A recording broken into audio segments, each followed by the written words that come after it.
People who have chosen to reject God, Jesus Christ, are people that have chosen to put their well-being in the hands of the government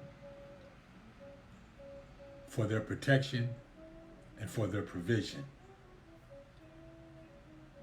And that is the reason why so many are opposed to our present day president.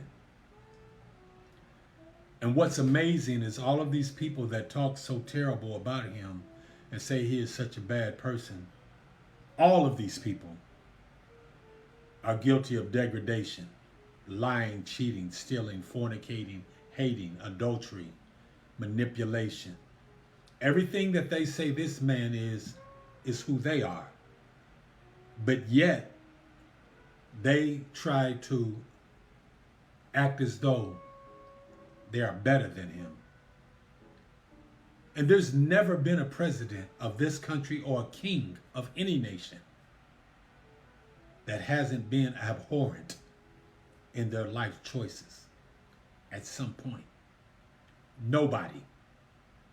We have all fallen short of the glory of God. I say this because people that are ignorant to the scriptures have no idea of the type of men God will set up in leadership roles over nations. They don't understand that God gives a nation of people the type of leader that they themselves desire in their hearts. When you read the Bible, you discover when Israel first asked for a king, God told Samuel, do not take it personal. They are not rejecting you. They are rejecting me. But I'm going to give them a king. And when I give them this king is going to, read the story for yourself, oppress them. He's going to use them for his benefit, for his service, for his comfort. This is what the Bible teaches you. And as you read all of the stories and situations in the Bible about certain kings, they will talk of the kings that had a heart for God and did the right thing. And it shares with you how great their nations were at that time. And then it tells you about the nations that had wicked kings, kings that were opposed to the righteous God. And it tells you the calamities and destructions and madness that occurred during this king's leadership. Right now, we have a leader in the United States that we know of a certainty is opposed to certain wicked things. Whether or not he is a Christian or not, because majority of these people that God speaks about in the Old Testament were not followers of God, but yet he appointed them as leaders. So God is not in the business of making somebody be a Christian and then making the people have to surrender to a Christian man. No. God looks for somebody that will simply do what God desires to have done. And when God gave the nation of people, a wicked nation of people, a wicked leader, it was so that this leader could oppress them and let them see what it is like to follow a wicked leader rather than to bow down to a righteous God. The great majority of the people, if not all of the people that oppose President Trump at this time, are people that have truly no reverence for God. They are more willing to have someone in leadership role like Obama and like Biden and like Harris that will allow them to transition their children,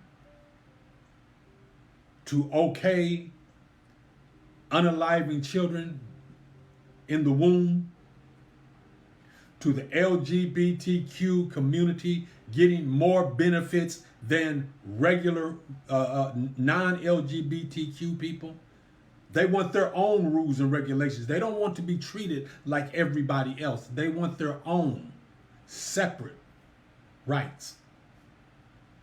And we have a great many of the people in this country that are for that. And they are for that because in their hearts, that's what they are.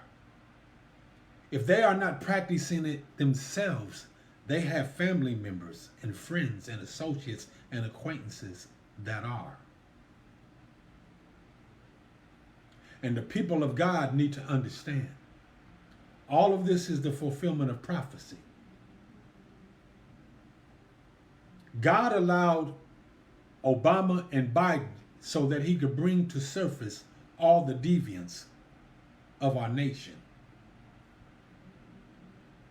He put Trump in office so that he can judge them. Now that they have been revealed for what their hearts contain, God is going to judge them. As Christians, it's not for us to sit and argue with them and debate with them. When you know a worm is a worm, do not try to convince them to be other than what they are. Allow them to be exactly what they are. When God says someone is an abomination and he says he abhors them, hates them, believe that. Psalm 11 verse 5 tells us that God hates the wicked. He didn't say that he hates what they do. He hates them. But God's hate is not violent. God's hate is, I'm removing all of my goodness from you. I'm not going to try and warn you anymore about the things that you want to do. I'm going to let you walk off that cliff. I'm going to allow you to engage in relationships that are going to be detrimental to you. I'm not going to be in your ear and try to stop you anymore. I'm not going to be the eyes that go before you and prepare your path. I'm going to let you walk right into the foolishness that you so desire. That's God's hate. But the people, the way they understand hate is that you mistreat them, that you curse them, that you abuse them. No, that's not God's hate. God's hate is, I'm going to remove all of my goodness from you. I'm going to allow the adversary to give you all the things that you desire in your heart, and you're going to think they're coming from me. I am going to create strong delusion, as God says in 2 Thessalonians chapter 2, verse 11 through 12. I am going to create strong delusion and give signs to make you go ahead and continue to believe the lie. Many of you think because you got great careers, great jobs, and you got a beautiful partner, and you can jet set, and you can go anywhere you want, and you're fat and you're eating good, that you're blessed. And you're not. You're not at all. No one is blessed without God governing their life. And many people will say, well, I don't believe in God. That's your business. Still does not mean he doesn't exist at all. And that's all I have to say for the day. Take that, chew on that, and watch how your life from this moment on begins to function with your continuous denial of God and his sovereignty. Y'all go forth. Me and them that love the Lord are going to have a blessed day. Amen.